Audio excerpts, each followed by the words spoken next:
Bureau chief Islamabad Khalid Jameel ने हमें join किया। खालिद साहब, कहिएगा, जो केयर टेकर सेटअप है वो तो जेर तनकीद रहता ही है, लेकिन अब वुज़रा को भी हटाने का कहा गया है और आहत चीमा को जो फैसला मुतवक्की था, कहा जा रहा था इलेक्शन कमीशन ने सुनाना है, और इसके साथ साथ फवाद हसन फवाद इनका भी कहा गया था, दरख्वास्त दायर की गई थी। अब उनकी समाअत तो 21 दिसंबर तक मुलतवी कर दी गई, लेकिन आहत चीमा को ओहदे से हटा दिया गया है। देखिए, ये देर आयत दुरुस्त आयत मुतरादिफ है कि आहत चीमा साहब की एफिलिएशन से सभी खूबी वाकिफ थे, और आईन पाकिस्तान में जब केयर टेकर गवर्नमेंट का सेटअप का तस्वर लेकर आया गया था तो उसका बुनियादी मकसद ये था कि ऐसे लोग हों जिनका किसी सियासी जमात से कोई ताल्लुक ना हो और वो एक गैर जानबदार लोग हों और उनका इलेक्शन के ऊपर कोई असर अंदाज ना होने वाले हों। लेकिन अगर इस केयर टेकर गवर्नमेंट को देखें तो इसमें ऑलमोस्ट सभी लोग जो हैं, मासवाए चंद लोगों के, वो किसी न किसी सियासी वाबस्तगी के साथ रहे हैं। इवन प्राइम मिनिस्टर खुद जो है वो बाप पार्टी के सेनेटर थे और उन्होंने वहां से सेनेटरशिप से और पार्टी से इस्तीफा दिया और फिर वो प्राइम मिनिस्टर बने। अभी इससे पहले आप वज़ीर दाखिला देख लें, वो भी बाप पार्टी से थे, उससे पहले वो मुस्लिम लीग में थे,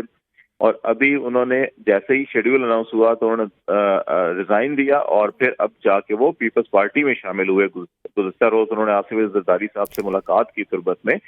और इसी तरह ये आहत चीमा है, फवाद हसन फवाद हैं और भी लोग हैं। लेकिन इलेक्शन कमीशन को ये काम बहुत पहले करना चाहिए था। अभी चले किया, ठीक कर लिया कि अभी भी इलेक्शन प्रोसेस जो है वो शुरू हुआ है और अभी कागजात नामजदगी जमा होने हैं और बाकी सारे प्रोसेस गुजरने हैं। और आहत चीमा क्योंकि ये ब्यूरोक्रेसी से रही हैं और इन्होंने पंजाब के अंदर बहुत ज्यादा खिदमात सर अंजाम दी हैं शहबाज शरीफ साहब के साथ, और अभी जब शहबाज शरीफ साहब प्राइम मिनिस्टर बने तो फिर भी ये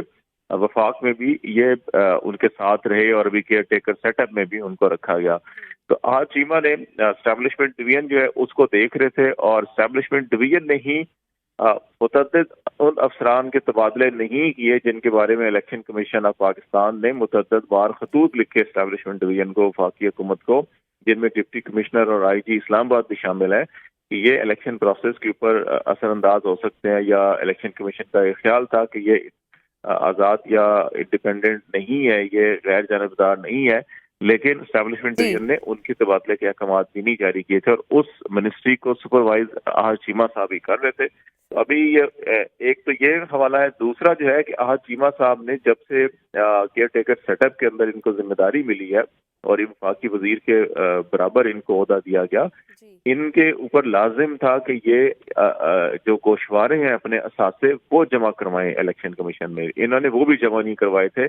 और इलेक्शन कमीशन ने इस सिलसिले में याद दहानी के खतूत लिखे, प्राइम मिनिस्टर को भी खतूत लिखे, लेकिन आहत चीमा साहब ने अपने गोशवारे जमा नहीं करवाए। और ये इसलिए बड़ा दिलचस्प पहलू है कि आहत चीमा अभी कुछ अर्सा पहले ही जो है कि वो नैब में इनके खिलाफ जो केसेस थे उनमें भी एक इल्जाम इन पे यही था कि ये इनके जो असासे हैं वो इनकी आमदन से ज्यादा हैं, और ये बताएं कि इन्होंने ये अपनी आमदन से ज्यादा असासे किस तरह से बनाए। तो ये उन्होंने इस केस में बड़ी, अगरचे नैब ने वहां पे फिर मौक़िफ़ इख्तियार किया कि नहीं अब ये मामला ठीक है, लेकिन अब अगर ये डिक्लेयर करते अपने असासे तो ये या तो अगर अपने असासे छुपाते तो फिर एक नया केस बनता, डिक्लेयर करते तो फिर ये सवाल भी आता कि अच्छा कि एक ब्यूरोक्रेट थे तो इनके ये असासे कितने कहाँ से बने, क्योंकि आपको जब असासे डिक्लेयर करने हैं तो ना सिर्फ अपने बल्कि अपनी अहलिया के और जो अपने अहले खाना है उनके असासे भी साथ बताने होते हैं।